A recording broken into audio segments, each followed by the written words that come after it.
Hey everyone, Shawn Clement here, Wisdom in Golf for Golf WRX. And today we're talking about the claw slash saw slash paintbrush grip that we've seen so many tour players go to. And two of the guys in the final group at the Masters, including the Masters winner, is crediting that grip to his change in putting stats. He's been putting a lot better with that grip. And you remember a while back where Chris DeMarco was giving Tiger a run for his money at the Masters with that particular grip, and he credits that grip into saving his career on the tour. So I want to be here to let you know, and for those of you who are on the fence but you think it's too weird, maybe this will help you out. Anatomically, we are properly designed to perform that particular grip. So you can try it out right now. When you let your arms hang from the shoulders, the shoulders themselves, the scapula and the clavicle, are actually set about 20 degrees forward on the rib cage. And you'll notice that if I was to jump up towards you, when I'm jumping up, notice my hands are together. And when I'm getting ready to jump, my hands are split apart. So notice over here, they're wide. You look at any swimmer, and then as they dive, the hands come together in front of them. So that's so we can, do our sewing and hook our hook on our fishing line and be very specific with our hands, eat, all that stuff. This is what helps us survive, right? So since the hand is going to be hanging at least 20 degrees inward, notice how my hands are right now? Well, isn't that a perfect position to just bring it on the club? All I need is a stabilizing hand on the other side. So whether it's the paintbrush or the claw, so you'll notice Chris DeMarco uses the claw because the front part of the hands are leveraging against the thumb. So notice how I can lift my putter this way. I'm actually leveraging on the inside portion of my thumb right now, and this gives me stability. So if we look at the other hand is providing that stability so that from the shoulder sockets down, I have one solid unit. So for two shoulders, both hands, one putter, now it feels like it's one piece swinging from my shoulder sockets.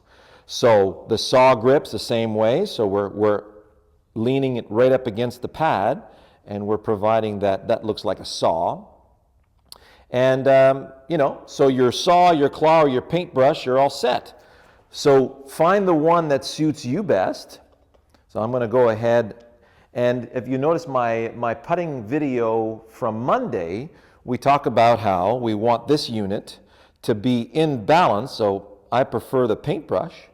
I'm in balance underneath my shoulders. So right now my arm putter unit's hanging nicely from the shoulders, and it feels like it wants to track freely from here.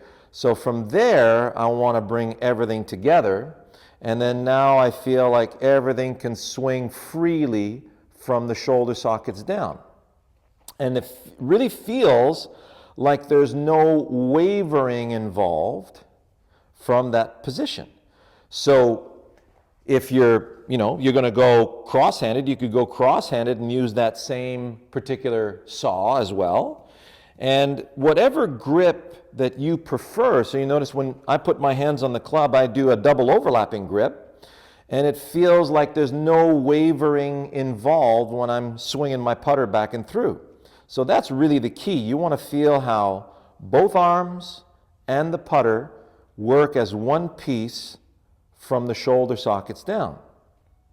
Now, when we look at ball position, if you look at ball position now, I'm going to show you how to dock yourself. Once you have that set up, you need to have the ball in the correct position. So look how easy this is. So I take my grip, let it hang from my shoulders, allow it to track on the line that it wants to track on. Then I'm just going to let it hang from my shoulder sockets down. So you notice how the putter is slightly off the ground. So I don't want the putter on the ground, I have to lift it and then start stroking. So you'll notice Ricky Fowler is a great example of that. The putter's always hovering in the air.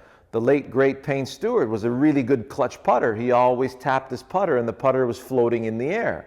So I would recommend you do that and really feel how that arm putter unit's just hanging there. So now if I have a ball, let's say I'm over here, so I would have to bring the boat over there and then bring it into the dock. So you notice how everything's hanging from the shoulders, and now I just let it swing and it feels like I'm going to catch the center of that putter face, and the ball feels like it's going to roll nicely straight out my setup.